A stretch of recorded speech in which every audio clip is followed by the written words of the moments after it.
Hey y'all, hey, it's your girl Nina Sharae, and I want to give y'all part 4 on my walkout on faith anniversary story.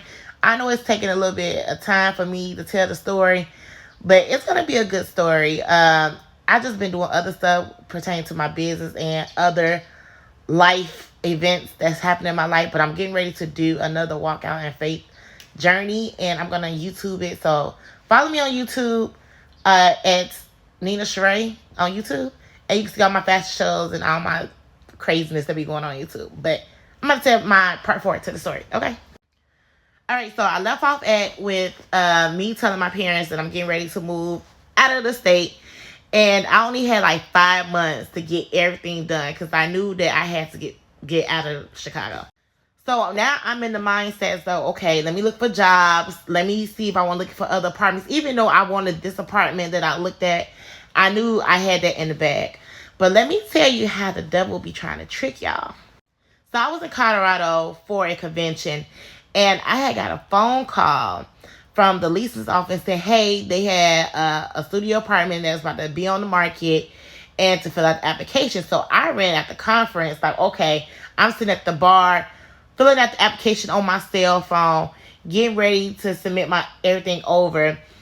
And I was just, okay, I'm just praying, God, let this be it. Everything's going to be good because at this time, I'm still on unemployment. So, but I didn't really let them know that. But I filled out the application, submitted over, and she called me back. Now, this wasn't a lady who was looking out for me. It was another lady. She called me back, was like, you need a co-signer. I was like, excuse me? I ain't never need a co-signer a day in my life. What you mean I need a co-signer to move into this apartment when I showed you my income, right? And the lady, she was super rude. She was like, no, you need a co-signer, da-da-da. And I was telling ma'am, my credit is still good. Like, I never need a co-signer. But something in my spirit was like, do not talk to her anymore about your application. Talk to the original woman that you was dealing with.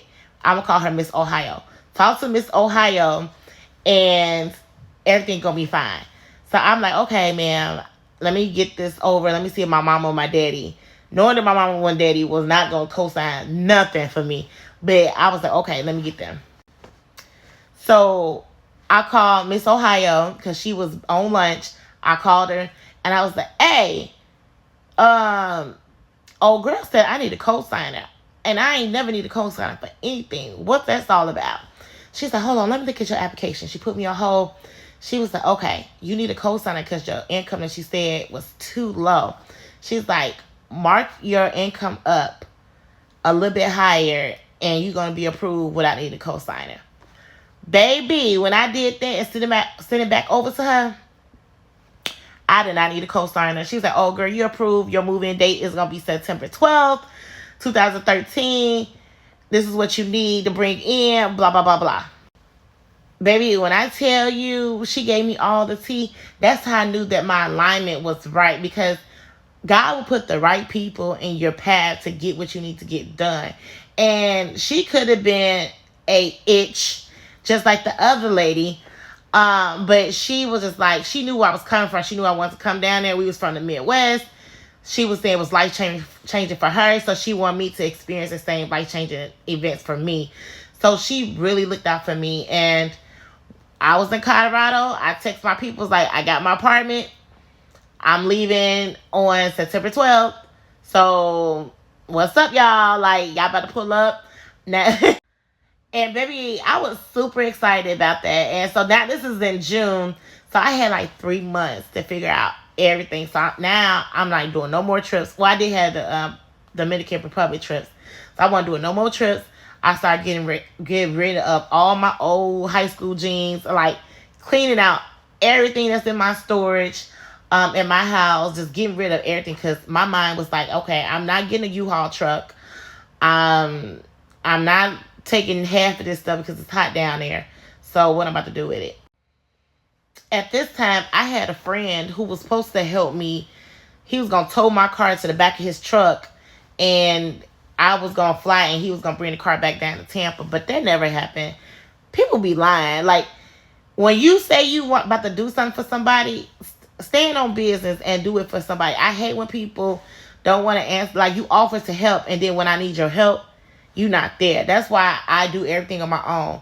And I make sure if I say I'm going to do something for somebody, I'm going to do it because I'm a woman of my word. But anywho, I'm just like asking my friends and family, do they want to ride down with me? Nobody wants to ride down with me to Florida. And I was driving. I had a 2004 Kia. That car was on his last leg. I think I need some shots or suspensions or something. But that car, I didn't even know if I was going to really make it or not. But I knew I was getting the hell up out of Chicago. And I stopped at an ex-friend house down in Tennessee. She let me stay for a night because I needed some rest. And then I went to Atlanta and stayed in Atlanta for a day. Met up with a couple of business partners. And I drove the rest of the 6 hours to Tampa. But I knew why God wanted me to go by myself because I needed to focus. And sometimes your journey is not for everybody. Your journey is for you. And I really need to focus on what I'm about to do. Is this really happening? When I get down there, and God was just speaking to me on my way there, just like, you got this. I got something set up for you. At this time, I wasn't the swimwear queen that I am. I graduated with a degree in integrated marketing communications and was in a travel company. So I was really gung-ho on building this travel company up. And that was my plan. But when I moved in on September 12, 2023, it was like, oh my God. And I just broke down and cried because I just couldn't believe that I actually got up, drove across country, and I'm here in Florida with nobody.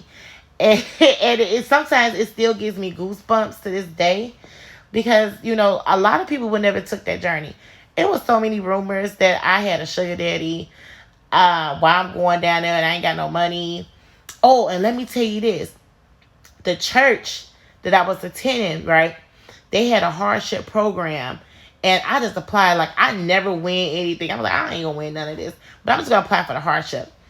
The lady called me and she's like, hey, are you blah, blah, blah? And I said, yeah. She's like, well, we want to award you with some money. But she said, just be here. But the way she said it, like they was going to pick out of the pool. So when I got to church, they called my name on stage and they awarded me a $3,000 check. So that $3,000 check plus the unemployment that I've been saving, I think I moved to Tampa with $4,000, $4,500 at that. And today I wouldn't do that because that ain't no money that you get. Rent would just take you out, deposits and all that stuff. But back then, that was a lot of money for me to be going out there. And that's why I say everything for me being obedient and listening to God's word has set me up to move forward to Tampa. I had a $3,000 check that I didn't even cash yet. That was in my pocket. And I moved down there to Tampa with nothing but my clothes, my shoes, and my car. Everything I got was from scratch. I even still went to got the letter that this guy left on my door. I went to Big Lock and he wrote out a letter to my call him. Like, the man was on me. But it was definitely the right decision. And before my mother passed, she said that I made the best decision to move down to Florida, even though she didn't see it at first. But Florida made me the better version of a woman. And that was so heartfelt because she just couldn't understand why I wanted to run away from home. But I was like, it's not your assignment to understand. This is what God told me to do. And he placed on my heart to do swimwear. I heard his voice. And I was like, I know you ain't talking to me to do no damn swimwear.